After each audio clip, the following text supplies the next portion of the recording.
রামনবমী উপলক্ষে জলপাইগুড়ি শহর জুড়ে গেরুয়া ফ্ল্যাগ লাগানো হচ্ছে। আগামী 17ই এপ্রিল রামনবমী, আর সেই উপলক্ষে জলপাইগুড়ি শহর জুড়ে শুরু হয়েছে রাম ভক্তদের ফ্ল্যাগ লাগানোর কাজ।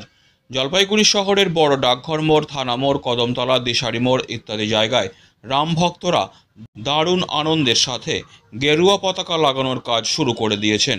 এ বিষয়ে রাম উদযাপন কমিটির এক মহিলা সদস্যা বলেন, আগামী 17ই এপ্রিল রামনবমী, আর সেই উপলক্ষে বিশাল শোভাযাত্রার আয়োজন করা হয়েছে জলপাইগুড়ি শহরে। তাই এখন চলছে রামের পতাকা লাগানোর কাজ। কারণ এই যে ফ্ল্যাগ আগামী 17 রামনবমী, সেই উপলক্ষে আজকে আমরা গোটা শহরে এই রামের যে ঘর সেটা আমরা শহরে লাগাই। এই যে জলপাইগুড়িতে রামের প্রভাব কতটা রয়েছে? দেখুন, রামের জন্মভূমিতে রামের মন্দির হওয়ার পর এখন ঘরে ঘরে রাম। আমাদের যে ঠাকুর ভগবান রাম, শ্রী রামচন্দ্র, গোটা জলপাইগুড়ি কেন গোটা ভারতবর্ষে এখন মানুষের মনে রাম।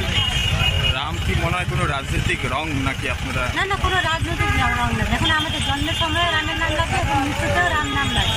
তো রামের সঙ্গে কোনো রাজনীতি আমার মনে হয় না। রাম তো রামই, রামের সঙ্গে কোনো রাজনীতিতে তুলনা হয়। রক্তের সংকট মুহূর্তে জলপাইগুড়ি ব্লাড ব্যাংকে এসে রক্তদান করলেন এক স্বেচ্ছাসেবী সংগঠনের সদস্যরা। এ বিষয়ে সংগঠনের এক সদস্য বলেন, এখন রাজনৈতিকভাবে কোনো রক্তদান শিবির করা যাচ্ছে না, অথচ ব্লাড ব্যাংকে রক্তের সংকট রয়েছে, আর তাই সাধারণ মানুষের কথা মাথায় রেখে আজ রক্তদান করতে আমরা এগিয়ে এলাম।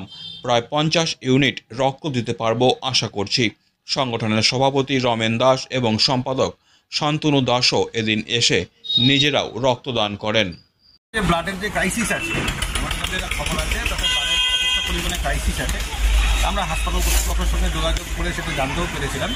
তাই জন্য আমরা আমাদের এনজিও থেকে একটা উদ্যোগ নিয়ে এই ব্লাডের যাতে স্কারসিটি যেটা আছে সেই স্কারসিটিটা মেটানোর জন্য উদ্যোগটা নিই। কতজন দিচ্ছে আপনারা?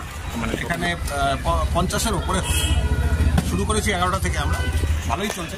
আবার 50 হচ্ছে। মানে রাজনৈতিকভাবে তো কোনো এখন ব্লাড কোনো রাজনৈতিক ব্যাপার নাই, তাই একদম এনজিও ব্যানার, সমস্ত সবাই ওপেন টু অল, যে মানে প্রত্যেকটা মানুষই আর কি, পলিটিক্যাল অ্যাপলিটিক্যাল যারাই আছে সব যুক্ত আছে। সাধারণ মানুষকে পরিষেবা দেওয়ার জন্যই আমরা।